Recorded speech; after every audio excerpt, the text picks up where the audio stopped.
Sağdan soldan adım atıyorum. Biraz çabuk yoruluyorum ama İlk başta hiç atamıyordun. hiç yoktu. Kalkamadı yatakta, yani doğrultmaya çalıştık. Olmadı. Şu an için iyi. Bayağı güzeldi yani. Bayağı güzel oldu ve bayağı iyi şey oldu. Şimdi Ekrem Bey kliniğimizde tedavi görmüş bir ankilozan spondilit hastası. Geldiği zaman ankilozan spondilitten dolayı omurgası öne eğik bir şekilde donduğu için işte dik duramama, karşıya bakamama, hani pozisyonel bir problemi vardı. Önce bir pazartesi günü, 2 hafta önceki pazartesi günü belinden ameliyatını olduğu bir omurgada bir düzeltici kesi yapılıp gövdenin dikilmesi sağlandı. Ondan sonra fakat işte bu ameliyatından yaklaşık 4-5 gün sonra bir öksürme hadisesi sonrasında başlayan bir omuz ağrısı şikayeti oldu Evet. hastanın. Omuz ve kollara yayılan bir ağrı şikayeti oldu. Ondan sonra bunu işte araştırmak için röntgenlerini falan çektiğimizde boynunda yeni bir kırık olduğunu tespit ettik. Ankilozan spondilitte omurga tamamen donduğu için bir bambu kamışı halini alıyor. Çok da kırılgan oluyor. Aynen hani çubuk kraker gibi, öyle söyleyeyim size. Tabii öksürük nedeniyle kas spazmı olup bir de kafa öne arkaya sallandığı zaman kırılabiliyor. Böyle bir tablo ortaya çıktı. İşte ilk ameliyatını takip eden hafta Salı günü biz tabii gerekli tetkiklerini falan yaptırdıktan sonra tekrardan ameliyata aldık. Burada boynun hem arkasından hem önünden yapılmış olan ikili bir cerrahi girişim var. Burada boyun kırığını da hastanın avantajına kullanmayı hedefledik. Çünkü ameliyat sonrası boyunda da deformitesi zaten eskiden vardı. Beli düzeltmekle beraber boyunda düzelmeyi boynunu ameliyat etmediğimiz için elde etmemiştik. Bu boyundaki kırık oluşunca önlü arkalı yaptığımız cerrahi tedavide boynu da yaklaşık bir 30 derece, 30-35 derece kadar geriye alma imkanımız oldu. Böylece duruşu çok daha dik oldu. Yani bir nevi oradaki kırık hastanın avantajına oldu.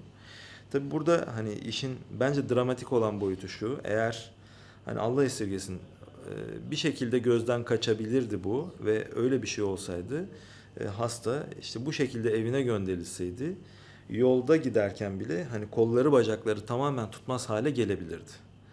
Ki hani bu erken davranılıp şey yapılmasına rağmen bile hani biz ameliyatta gördüğümüzde oldukça instabil, felce son derece yatkın bir tablo gördük. İşte çok şükür ki toparlandı. Hastanın da klinik tablosu süratle düzeliyor. 15 yıldır kamburluk hastalığı, ankilozan spondilit çekiyordum. Daha sonra internetten Çağrı Hoca'yı bulduktan sonra araştırdım ve burada ameliyat olmaya karar verdim. Ameliyat olduktan sonra dikeldim. Ama da burada yatarken öksürük krizi tuttu bir ara. O öksürük esnasında boynumda kırık oluştu. Daha sonra tekrar bir ameliyata girdim ve o boynumdaki kırığı da ameliyat ederek boynumdaki eğrilik de, belimdeki kamburluk da hepsi düzeldi. Hocam ve ekibine hepsine çok çok teşekkür ederim. Çok araştırdım hastanelerde. Fakat bu ameliyata girecek olan doktorlarda çoğunda yani herkes yapamıyordu bu ameliyatı. Hiç bu kadar olacağını hiçbir zaman tahmin etmemiştim. Birazcık daha aşağıda olabilir diye düşünüyordum. Ama hiç böyle olacağını tahmin etmiyordum. Ve bu boyun da benim için çok büyük bir şey oldu. Şans oldu yani. Boyun da arada çıktı. Şu an için hızla iyileşiyorum yani. Hastanın bu ikinci ameliyatından önce tespit ettiğimiz kırığı tam şu bölgede ve dikkat ettiğiniz gibi şu anda bakış şu doğrultuda, yani yere doğru bakıyor hasta. Biz bu kırığı hastanın avantajına kullanmayı düşündük ve önce şurada gördüğünüz ameliyatta işte arkadan yerleştirilmiş şu sistemi kurduk. Bununla omurgayı tutturduk. Kırıktan dolayı sıkışmış olan sinir köklerinin, ki kolunda ciddi uyuşması, güçsüzlüğü ve ağrısı vardı, o sinir köklerini gevşettik. Ondan sonra bu sistemle başı geriye doğru aldık. Zaten gördüğünüz gibi ameliyat öncesi böyleyken şimdi böyle. Yani yaklaşık olarak bir 40 derece civarında bir düzelme var boyunda.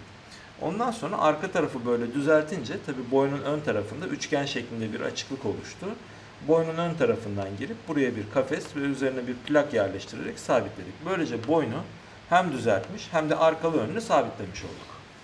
Hasta bu sayede yere doğru bakma pozisyonundan karşıya doğru bakma pozisyonunu yakaladı.